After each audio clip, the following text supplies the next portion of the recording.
well, there were two moments that were very crystallizing for me in terms of my ambitions. And one was when we went out to one of these dinners in what I dare to say maybe the worst Armenian restaurant in all of New York City at the time. And it later became an Italian restaurant. And oddly enough, my friends John Belushi and Judy Belushi used to live in an apartment that overlooked this restaurant later on. But at the time, it was an Armenian restaurant, and it had a garden, so it was sort of nice in the summer in terms of the setting, but it was just a bad restaurant. And it was called Sayat Nova. And so I was with all these guys, and we were waiting and waiting for our food to come for hours, it seemed. And someone said, "What does Sayat Nova mean in Armenian?" And I said, "It means hello, sucker." And everyone kind of looked at me like, "What? The table spoke?" Because I had made this bon mot, or this witticism, which they thought was very clever, obviously. And I thought, I can do it. I can do it. I can play in this game. I can be at this table with these big boys. And then the other thing was, at another point, we were at another one of these dinners. There were endless dinners. And we were at another dinner in Chinatown. And I remember, this was actually earlier than that. And it was Doug Henney was married at the time, not for long, but he had just gotten married. When I first met him, he kept asking everyone if he should get, he asked me the first day I met him, he said, "Do you think I should get married?" I thought, "Ooh, if you have to ask me, probably not." But, he kept calling his wife Alex, who was a school teacher, and he would leave the table and go call his wife, and be like, because at that time there were no cell phones, right? He had to go to the payphone in the restaurant. And he would call his wife and go like, "Oh, honey, I'll be home in, half an hour. Oh, I'll be home in an hour, and keep making excuses." And I thought to myself, you know what? I am never going to be on the other end of that phone. I'm going to be here at the table. Okay, so I'm on the set of Ford Fairlane because I got a call from Andrew Dice Clay. And the Dice man gets me on the phone and says, "Rex, I want you over here now. We got to punch up some jokes." Well, it's the first that I'd heard from him. And I hadn't been on the set. They'd been shooting for a while. So I go over there to Fox, and they're on the lot, and I have my VIP pass, and the production assistant brings me over to the trailer, and the door opens. "Oh, come on in. It's the Dice man." So we sit there, and we're kicking around some jokes. Really, it just seemed like it was a slow day, and he wanted some new company. And so it was fine. And then suddenly he says, "Wait a minute. I got to do something. Come here. Come with me." So we exit the trailer. We go out on the set. The gaffers and the grips are doing the lighting and, changing everything. Rennie Harlan's over here talking with the sound guy. And Dice claps his hands and goes, "Hey, everybody, listen up. This here's Rex Weiner. He's the reason we all got jobs." And a few people looked up and went, "Nah." And that was the end of that. But it was nice. There oftentimes when you're pitching your own idea, you tell the same story 5-6 times a day, and that's difficult because your mind starts to go on automatic, and you kind of get disembodied from your body, and you hear yourself talking. So you really have to kind of concentrate, and you find, like anything else, there are better times for pitching than other times. Like I was more fresh in the morning than the end of the day, but you're selling something. I mean, my father was a salesman for his father in the fabric business, the tie business, and he would go around with a case of fabric, and I was going around with a case of stories. And another time, another kind of great pitch I had, again, it was for a commission. It was for Lisa Weinstein, who did Ghost, had a deal at TriStar, and they wanted to do a ghost story with her, and they didn't know what they wanted to do. All they knew is they wanted to do a ghost story with Lisa Weinstein. And I went to the meeting with this executive at TriStar at the time, was Stacy Snyder, and she said something like, well, where do you see this ghost story being set? And I said, Spain, because I'd never seen a ghost story in Spain. And we wanted to do research, and everyone wanted to go someplace nice like Spain. So she said, that sounds good. And I got hired, basically on picking the country where the story took place. It was a cold night in January 1966 that was a game changer for me. I'm in my den, in my house, and I had been waiting months for this. And it was the premiere of the Batman television show. I was so excited. And the show comes on, and I go, whoa, okay, that animation looks cool. That's like Batman, great. Oh man, it's in color. Obviously they spent a lot of money on these sets. That car is cool. And then it hits me. They're playing Batman as a joke. The whole world tomorrow morning is going to be laughing at Batman. And as a hardcore Batman fan, comic book fan, that just killed me. So I made a little vow that night in my basement, my den, which I compared to young Bruce Wayne's vow that he made, except he made his over the bloody bodies of his parents in the street. My parents were safe in the kitchen. But I said, somehow, someday, I am going to show the whole world who the true Batman is. The creature of the night who stalks deranged criminals from the shadows. And I'm going to find a way to wipe out from the collective consciousness of the world culture these three damn words: pow, zap, and wham. The very, very first movie I made, I had no idea. I never went to film school. I'd sold a ton of movies, but I figured how hard can it be? So, hi. So what happened is I had to get Martin Landau to do the movie, right? So I literally found out where he was. He was at a restaurant, and I knew where he'd be seated. I said to the maitre d', I said, look, I'm picking up this check. And when he asks you, who did it, say it was that guy in the corner, and I sat at that same restaurant at the other table, and tell him I want to thank, just I want to talk to him. So he had lunch, picked up the check. It worked as I planned. He says to the waiter who paid, that was so nice that gentleman, he really wanted to say hello to you. So Marty comes over. I said, you don't know me, but I know you, of course. And I said, I'm making my very first movie. I've never made a movie before. We're going to the Philippines, and we're using the crew of Francis Ford Coppola used on Apocalypse Now. Here's the script, and if you agree to do the movie, I get funding. And if I get funding, I get to make the movie. And I said, I promise you one thing only, that I will make not only a good movie, but a great personal experience for your time. I will take care of anything you need. I will be with you 24/7, and I just pretend I'm your butler. You can just call me Sir Brad Butler. And you just call me your butler. I will do anything for you, and you will have the best experience of your life. Wow. He said, okay, I'm in. He did read the script. I said, don't you want to read the script? He goes, no, I'm relying upon you. I'm trusting you. I said, okay, well, you have my trust, and it will be earned. And so he did the movie. We did the movie, and this is the funny part of the story. So the movie, I don't talk about it a lot because it was the first one, and you can't find it anywhere, so you could try, but you really can't. It was Nancy Allen, who at the time had a little bit of a following because she was in, what was the movie? It was at a Ryan movie.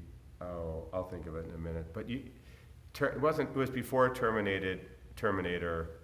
Was it that ghost thing? Was No, there no. some paranormal-y thing? No, it was like a long okay. time ago. It was the one about Peter Weller, RoboCop. She was in RoboCop, Okay. right? And Ted Shackelford, who was a TV guy, nobody heard of him. And Gina Gershon and a couple others. And so we were in the Philippines, and we had about 3 days to go before the movie was over. And we had to go to a lake, and it was about an hour out of Manila, the lake. Actually, it was 3 hours out of Manila, but if you took a different road, a more direct road, it was a quarter of the time. It was like nothing. But we were told by everybody that if you took that road, it was dangerous because there were a lot of communists, they called them, but they were really anti-government people that were trying to take down the government.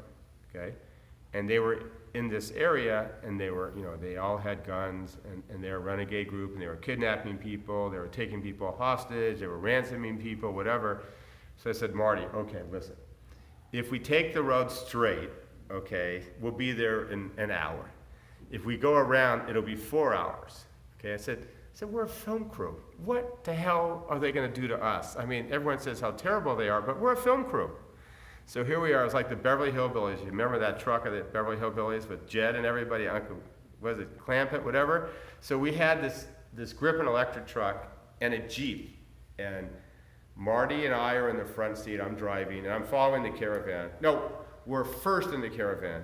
And Gina and the others were behind in the back seat. And it's beautiful. We're like in the jungles. It's really beautiful.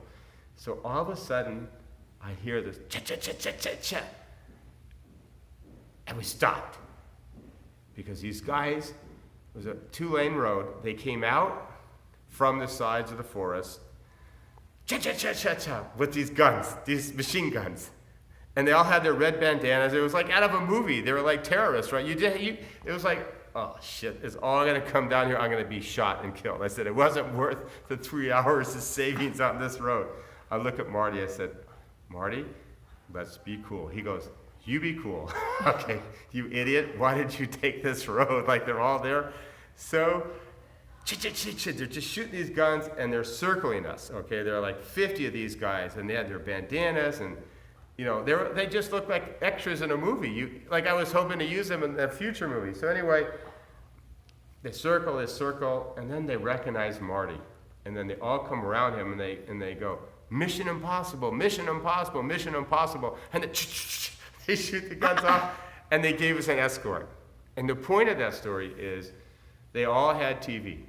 They all had these crappy antennas where they could get in black and white the old Mission Impossible TV series. And they recognized Martin Landau, and they gave us an escort to the place. And that to me is the power of movies and TV around the world in places where you least expect it.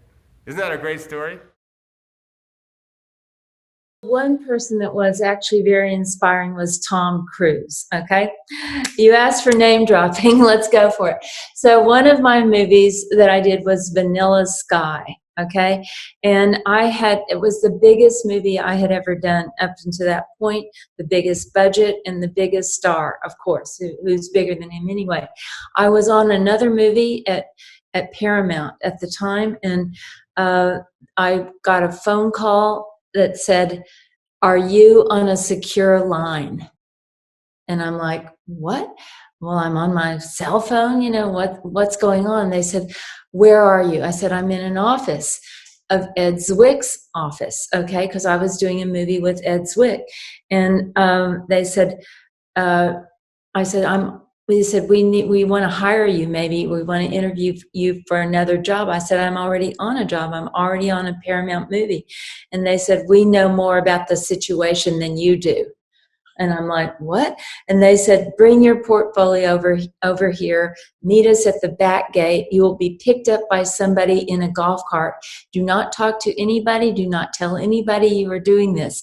And we will debrief you when you get here. I'm like, what? This is like, I thought I was in like Mission Impossible. I'm like, wow, this is exciting. So I take my portfolio over, they pick me up in the golf cart and they say, listen, your movie is going down, the one with Ed Zwick. We're not going to make that movie. It's not working out with him mutually. We don't get along.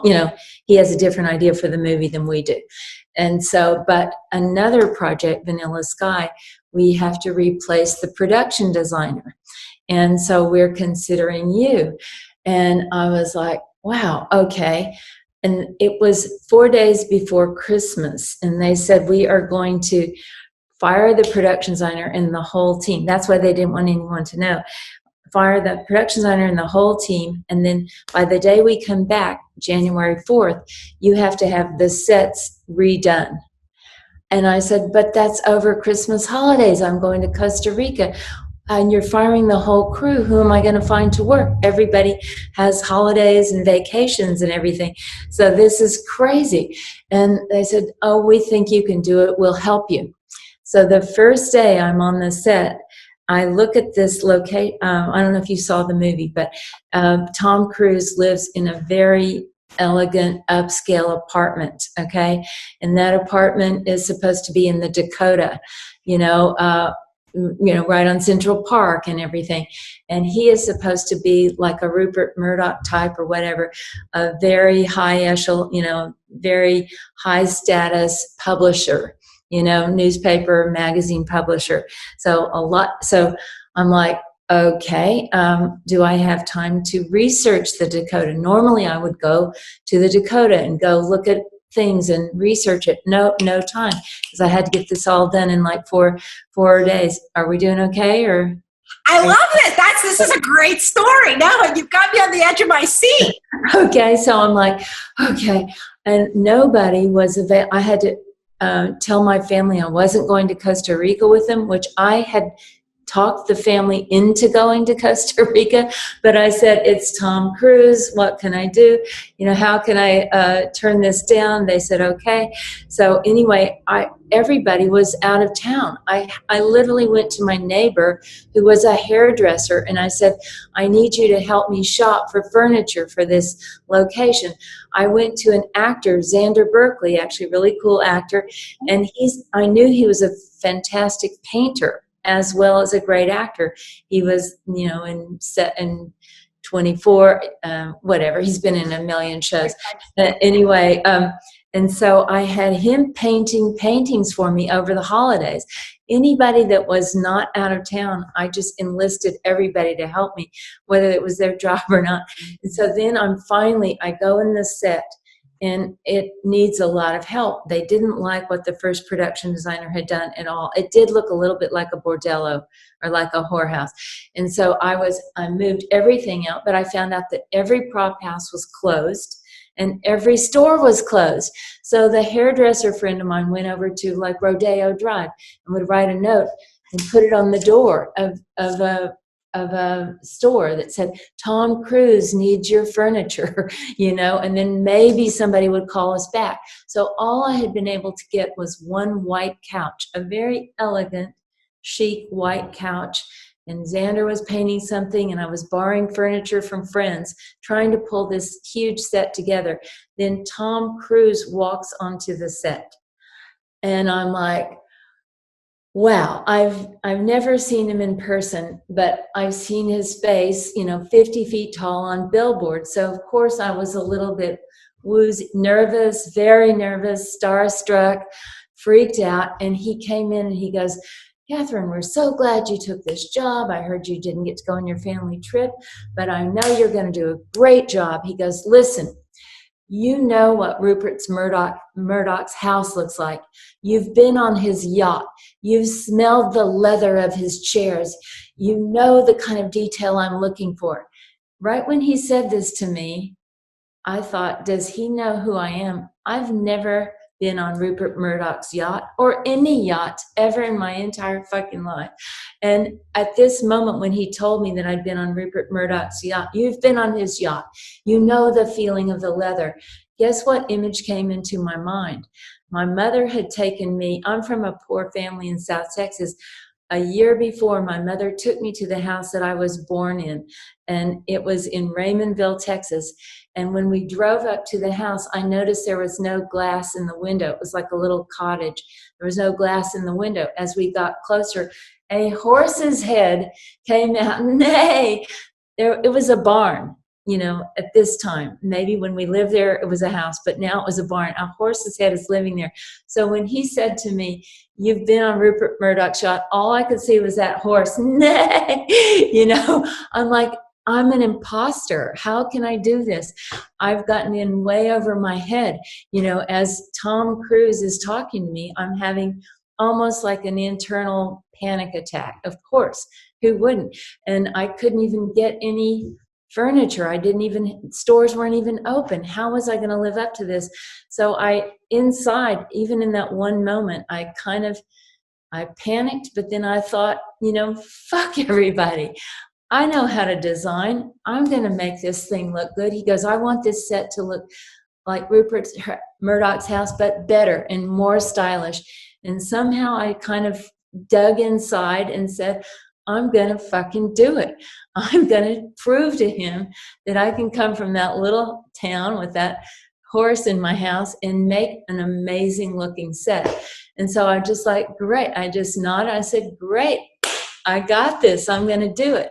And he goes, great. I'm so happy. And on the way, the only piece of furniture I'd been able to get, remember, was a white couch. On the way out, he looked at the couch and he goes, by the way, I hate white couches.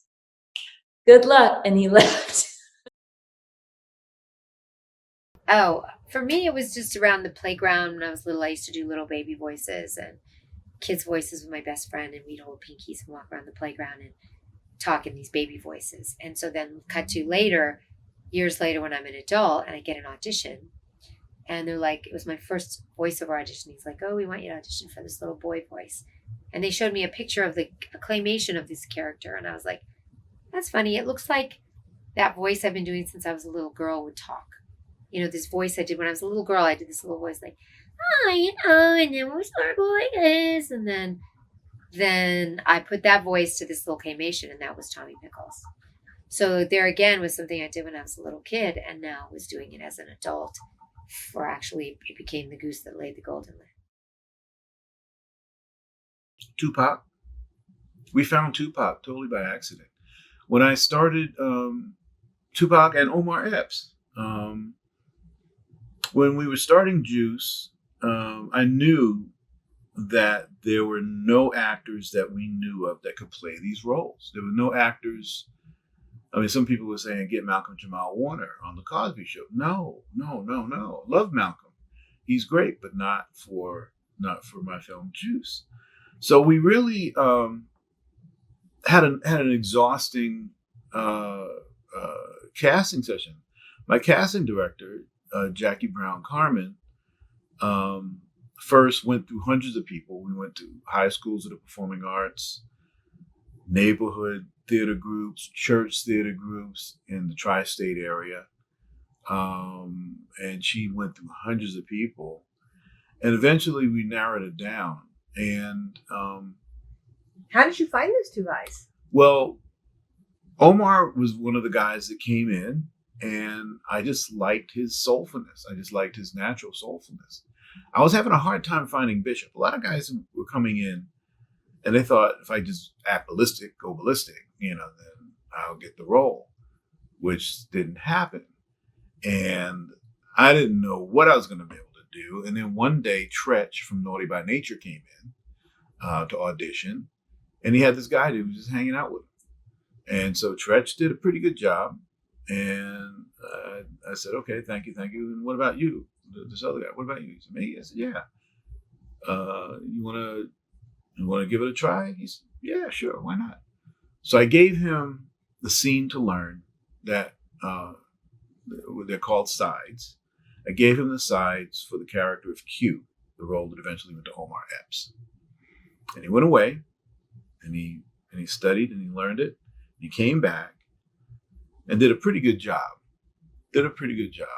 But something was telling me to try something else. And I said, and he did a pretty good job. And I said, hey man, can you stay a little bit longer? Can you read for this one? And I gave him the side for Bishop. And he said, yeah.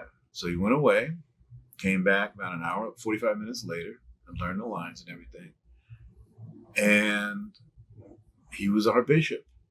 He not only did he capture the volatility of the character, but he also captured the pain that the character felt, that he was keeping down under, that he was, all the volatility was hiding a pain, this pain, his feeling of helplessness living in the neighborhood, of not having any juice or power in his neighborhood.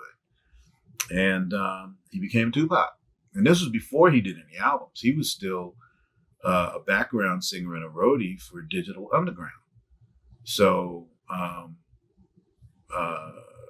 he was just electric. You just could not take your eyes off Do just protection. Okay. So you can't go like that. Okay. So then we're filming this one scene, but one of the things that I like to do is always the other thing is even though you have a plan, always keep your eyes open to something that you didn't plan. And always keep your eyes open. And so even if you're framing this box, always look outside the box because maybe something good is happening there. And one of the best examples of that on the movie Secretary was we did one rehearsal in which I saw there was a very key scene when James Spader and Maggie Gyllenhaal first kind of connect, and he puts his hand, he has his hand next to her, and then her fingers wrap around his fingers. And it was only in one rehearsal that I saw that, and I went up to Steve. I said, "We have to get a close-up of this because this is like kind of the moment in the film." And it wasn't anything planned out or anything. And so we did shoot a close-up of that. And that, many people have subsequently, in the many years since that film came out, have said, that's the moment they remember in the film. And it wasn't planned, it was just, but it was because I kept my eyes open, because I go, oh, look at that, look at that. So I always think, oh, look at that. You know, oh, look at that thing. So you want to plan, you want to pre-visualize, but you always want to be open to what life gives you, which is often better than what you plan. Funny. Okay, this is funny. So I'm nominated for Moonlighting, right? And so there's a big before we go party, and everyone's drinking screwdrivers and mimosas and everything. And ABC sends a car because we're like #3 show in the country. We got like 35 million viewers, right? And I did the show where they make love, and that's the one I'm nominated for. A huge show. And of course, when you get close to the place with the limo taking you, they're taking the stars in so that they can get their film. And we're stuck in traffic like 6 blocks away. And because I've been drinking mimosas, I have to pee in the worst way. So I say to the driver, give us your phone number. And Joanne, let's go. And Joanne and I get out, and in our finery, we all walk to the place, and this crowd screaming. And just as I get to the front, Bruce Willis steps out with Demi Moore. And this is just when they're together. So it explodes with people taking pictures. And Bruce sees me and goes, hey, come in with me. You're the one who got me this nomination. So I walk in with Bruce Willis. Every People magazine, everything across the country has me in my sunglasses walking in with Bruce Willis. It looks like I'm like his best friend. So that was the first time I didn't win. The second time I was supposed to go, but we kept pushing back the temp. I was supposed to go for the Ally McBeal Dancing Baby episode, right? And so they keep pushing back the shooting of Temptations, and now I'm in Pittsburgh. There's no way I can go.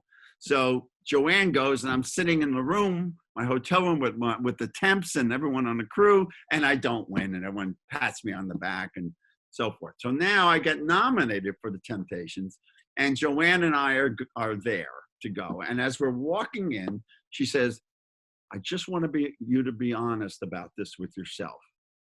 You're really not going to win for a musical. Okay, you got that? And I said, yeah, no, we're here to have a good time. That's all, you know, this is not.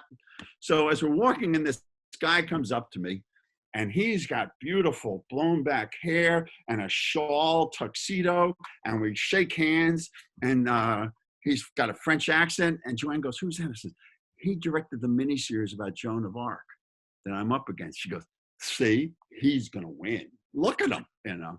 So now we get further, and this distinguished gentleman comes up to me, and we shake hands, and all of a sudden she goes, who's that? I says, I forgot his name. He's one of the most famous television directors, and he has done the movie with Don Cheadle and Literacy in Prisons. And she goes, he's going to win. There's no way you're going to beat Joan of Arc and Literacy in Prisons with a bunch of guys singing My Girl, right? So now we're sitting there, and the show's going on, and for the Temptation, the winner is Alan Arkish. And I look at her, and she goes, holy shit, you won. I don't remember anything. As I'm walking off the stage, somehow or other, Tracy Ullman helps me get up the stairs and gives me a kiss. I remember nothing of this. I saw the videotape, and now I'm in front of the microphone, and within a half a second, the sign comes up and says, hurry up, you know. And so, and it's like so intense, but I did remember to give thanks to my wife, to Joanne. And I remember what I said. I said, and most of all, I want to thank the person who's my sunshine on a cloudy day, Joanne. But I forgot to thank Smokey Robinson. Look, you're going to have a lot of defining moments if you're going to have a career in this industry. The first one is, what was your first moment that made you decide, I'm getting into this business? Like, what happened? For me, I saw a movie being filmed, and I was invited to come visit and actually be an extra on it. I didn't show up. I showed up late, and it was called, I'm forgetting the name of it. It was shot in Newport, Rhode Island. It was an Oscar Wilde epic, Mr. North. And I saw the trailers and the video village and the hair makeup and the actors, and it looked to me like a maze that I immediately knew that I could find my way through that maze. It hit me like a bolt of lightning. I just knew that that's what I wanted to do. So that was a defining moment for me. I'm going to get into the industry. I had also wanted to be an actor in past days, so I thought this would be a fun medium. I'll be in the film business, so I'm not going to be an actor. I just wanted to be in the entertainment industry. And I knew once I saw the film set itself, the physical body of a film set just gave me goosebumps. I just wanted to go there every day. It was a really exciting place to be for me. 91 now. Wow. 90 fucking 1. You can't say 9 fucking T, it doesn't sound right. But 9 fucking 1 comes back nicely. So, if you could do a retake in life, retakes in movies, would you retake anything? Last Picture Show. Why? You do that again? The first part of that scene. Well, I just did it once. I learned the lines on the way to the set, and he put me right in, and I did it. And then he said, fine. And I said, no, I have to do it. We have to do the scene again. He said, no, that was fine. I said, no. He said, we are going to win an Academy Award. I said, no. Who was him? Peter Bogdanovich. Peter Bogdanovich. We didn't do it again. They went on, and that was it. But I could have done the first part better, I think. The Nutty Professor movie, The Clumps, and there's a scene where he has a flashback where he thinks he has to make love to this grandmother, and he starts to vomit. So we'd be in the middle of the scene, and just on his own, he kind of ran out of the garage and started pretending he was vomiting in the bushes. And so I had no clue he was going to do this. Nobody on the set knew he was going to do it. It was the funniest thing anyone ever saw. So again, just by being in the zone and just following him instinctively, we nailed the shot. And it was in the movie. It just lasted one take. It was like boom, boom, boom. Funny, print, move on. Earth Girls was exactly a problem that turned into an opportunity. Because I thought my career's over. I was devastated when I couldn't do that part. And they said I couldn't do that part. I was really just a complete wreck. And then making myself go, how do I get something out of this? How do I benefit from this? And then rewriting the other part for myself with my point of view, creating an original character for that character. Because originally that character was a guy, actually, was her gay best friend. So we turned it around, and then it became like what it is now, which now it's fine to me, and people, when it came out, people, it didn't do well as a movie. It's done really well on cable. That whole movie, its whole life has been on cable. But I think that was a really good thing for me, ultimately. But it was very horrible at the moment. There's many stories. Every movie that I've done has a story. Because Tell I me think a couple. Well, Clueless is amazing because, Alicia Silverstone, who is 18 years old, who's done a couple movies before, who's a hippie. She's wearing T-shirts and, sweatbands. And she is hired by Amy Heckerling to do this amazing, movie Clueless, which is all about costumes, all about girls in high school in Beverly Hills with a ton of money, shopping in probably, runway shows in Europe. And she comes to the fitting with flip-flops, and kind of a hippie raggedy girl. She had no idea about designers, about how do you even wear this stuff. I mean, she talks about herself. She just recently opened a film that was screened at the cemetery, Hollywood Cemetery, you know, and she introduced the movie and she talked about how she really had no idea about fashion. So we had to educate her, not only dress her and, you know, find 64 changes that she had in the film, but really educate her how to wear it. I mean, it completely transformed her. She completely learned about fashion, high fashion, you know, language of clothes and how do you have to wear it, how do you move in the kind of clothes. You know, movies like Clueless that I did, you know, how the fashion that I created for the film, it was another character of the film. I mean, the film 20 years later now lives on, and I mean, there's like hundreds of thousands, millions of fans, girls that has not even been born when the movie came out, loving the fashion, being, you know, emulating the characters, being inspired. I mean, I get hit by, you know, young designers who are like, you know, that movie inspired me to be a costume designer. You know, you really have created something incredible. So it is very, very important. We set the tone of the language of the vibe. It becomes another character in the show. So, you know, we're sociologists, we're archaeologists, we kind of mine this energy and find what these characters are really all about, where they came from, without it being told to us in the script. We have to dig and find out what will make this set more interesting by finding out what we can add to it, whether it be in architecture, color, you know, these hidden little treasures, like some of this hand-painted furniture that I got from you was based on, you know, Monica was in her time in the early 1990s, the swap meets and all the hot little things were not as prevalent as they are now in the 2000s, and she did this every weekend. So her place was littered with all these found objects,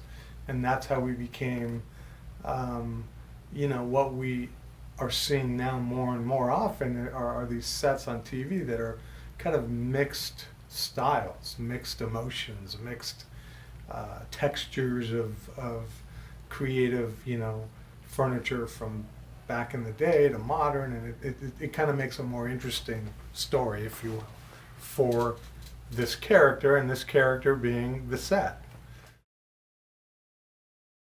I told you about Daisy Ridley. I told you that she made that statement about, like, I really appreciate what the editors are doing for me. And so you think what makes her a star is that she's smart. She observes. It's not all about, like, what she's doing. She's, like, looking around and understanding how it affects her, how everyone around her affects her. And she talks to the people who, you know, are lighting her, or, you know, and she's charming to them, and she's sweet and means it. And it's, you know, it's so much, it makes you want to do great things for her.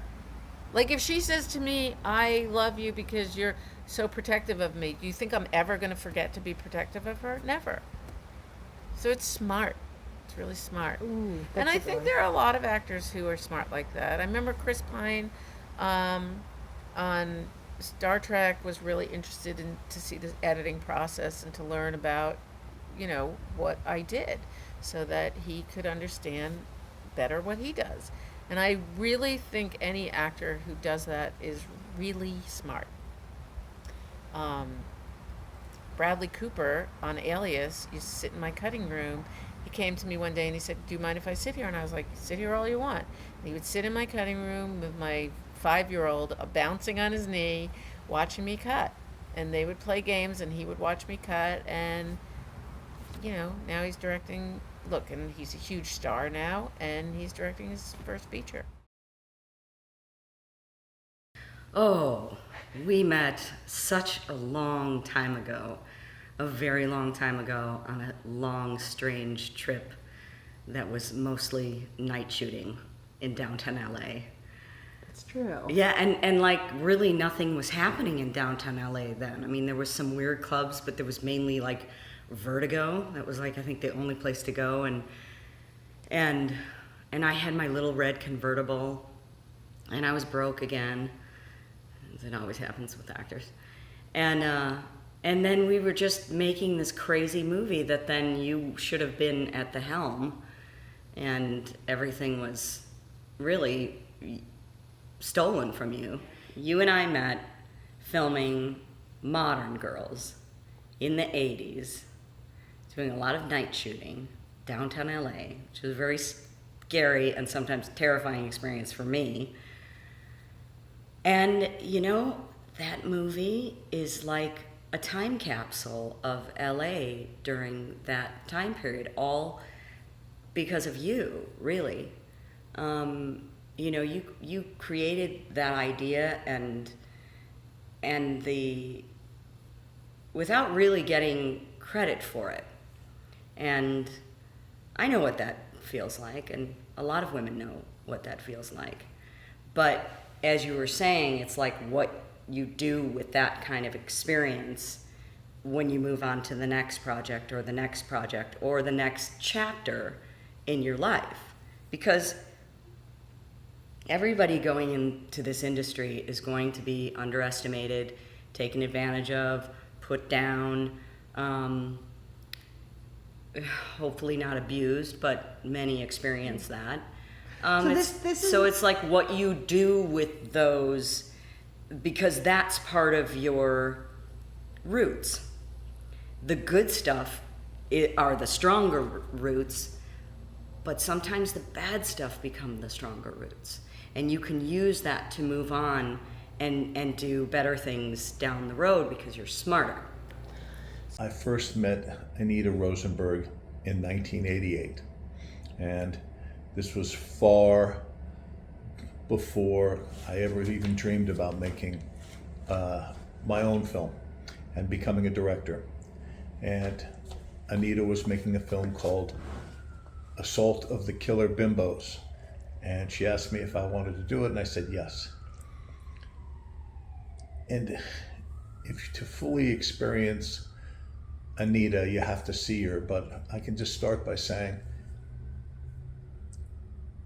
it was 1988, and she was already doing what everybody's screaming and yelling about right now. And she was a director, and she was clear and funny and smart and knew what she was talking about and knew what type of movie she wanted to make, and you know, knew what she was and what she wasn't, and what she was a lot of fun. And I really feel like in the world, you know how like today everybody's rich and everybody's pretty. Like I don't remember that many people being pretty growing up. Everybody's pretty and everyone is smart. Everyone like this. But you know what people aren't these days? It's fun. And when you find somebody fun in this world, you grab around their legs and you don't let go, because it's a beautiful thing. It's what we're in short supply of these days.